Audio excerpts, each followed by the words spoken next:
ഞാനിതൊക്കെ ഏട്ടത്തിയോട് പറഞ്ഞോ എന്ന് ചോദിക്കുന്നത് വേറെ ഒന്നും കൊണ്ടല്ല. അമ്മായിയമ്മ കൺകണ്ട ദൈവമാണെന്നും പറഞ്ഞ് ഏട്ടത്തെ പൊക്കി തലയിലെടുത്ത് വെച്ചിരിക്കുന്നത് അവളാണല്ലോ. അതിന്റെ 10 മടങ്ങ് സ്നേഹമാണല്ലോ ഏട്ടത്തി മരുമകൾക്ക് തിരിച്ചു കൊടുക്കുന്നത്. സ്വാഭാവികമായും എല്ലാം നിങ്ങൾ തമ്മിൽ കമ്മ്യൂണിക്കേറ്റ് ചെയ്യേണ്ടതുമാണല്ലോ. ഞാൻ ഏട്ടത്തിയെ വിഷമിപ്പിക്കാൻ വേണ്ടി പറഞ്ഞതല്ല കേട്ടോ. നിധി ഒന്നും ഏട്ടത്തിയോട് പറയില്ല എന്നെനിക്ക് നന്നായിട്ട് അറിയാം. കാരണം അവള് മൊത്തത്തില് ഫേക്കാ ഏട്ടത്തി.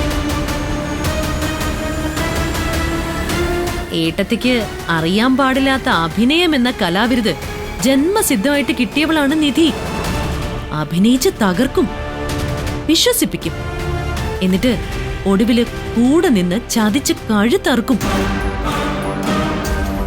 ഇപ്പൊ തന്നെ കണ്ടില്ലേ, ഗൗതം ഇളിയില് ചരട് കെട്ടിയ ഒരു കുട്ടിക്കുരങ്ങായിട്ട് മാറി. അവൾ ഏത് ചൂട് പായസം കോരാൻ പറഞ്ഞാലും അവൻ കൈവെള്ള കൊണ്ട് കോരിയെടുക്കും. എന്നിട്ട് പൊള്ളിയതായിട്ട് പുറത്ത് കാണിക്കാതെ അവളുടെ മുന്നിൽ ചിരിച്ചു കാണിക്കും. നിധി നിധിയുടേതായ ഒരു ലോകം ഇവിടെ സൃഷ്ടിച്ചു കഴിഞ്ഞു. അത് ഞാൻ നിഖിലിനെ വിളിച്ച് ഏർപ്പാടാക്കിക്കൊള്ളാം. ഗൗത ഇന്ന് തന്നെ പോയിന്ന് കണ്ടാ മാത്രം മതി.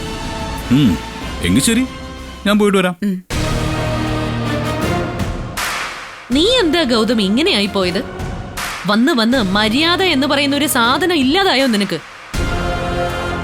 ഞാൻ രാവിലെ ഒന്ന് ജോഗിങ്ങിന് ഇറങ്ങാം. വെറുതെ എന്റെ ഉള്ള മൂഡ് കളയല്ലേ. ഇവളുടെ വാക്ക് കേട്ടെ നിനക്ക് എന്തും കാണിക്കാലോ. മറ്റുള്ളവരെന്തെങ്കിലും അതിനെക്കുറിച്ച് ചോദിച്ചു പോയാ അപ്പൊ നീ മൂഡ് ഓഫ് ആകും. അത് വല്ലാത്തൊരു കുഴപ്പമാണല്ലോ.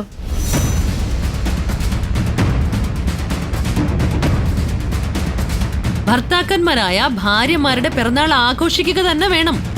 ഒരു വില കൂടിയ കാറൊക്കെ പിറന്നാൾ സമ്മാനമായിട്ട് വാങ്ങിച്ചു കൊടുക്കുന്നതിലും തെറ്റുണ്ടെന്നൊന്നും ഞാൻ പറയുന്നില്ല.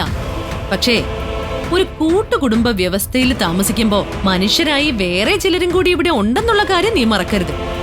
അവരോടുകൂടി ഒന്ന് പറഞ്ഞു എന്ന് കരുതി ആകാശം ഇടിഞ്ഞു വീഴുകയൊന്നുമില്ല. എന്റെ കാര്യം വിട്ടേക്ക്. ഇവൾ എന്നെ ശത്രു എന്ന് മുദ്ര കുത്തി മാറ്റി നിർത്തി കഴിഞ്ഞു. നിനക്കും അവളുടെ ചൊൽപ്പടിക്ക് നിൽക്കാനേ ആവൂ.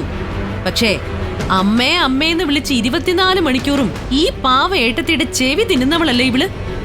ഒരു വാക്ക് ഏട്ടത്തിയോട് പറയാത്തതെന്താ?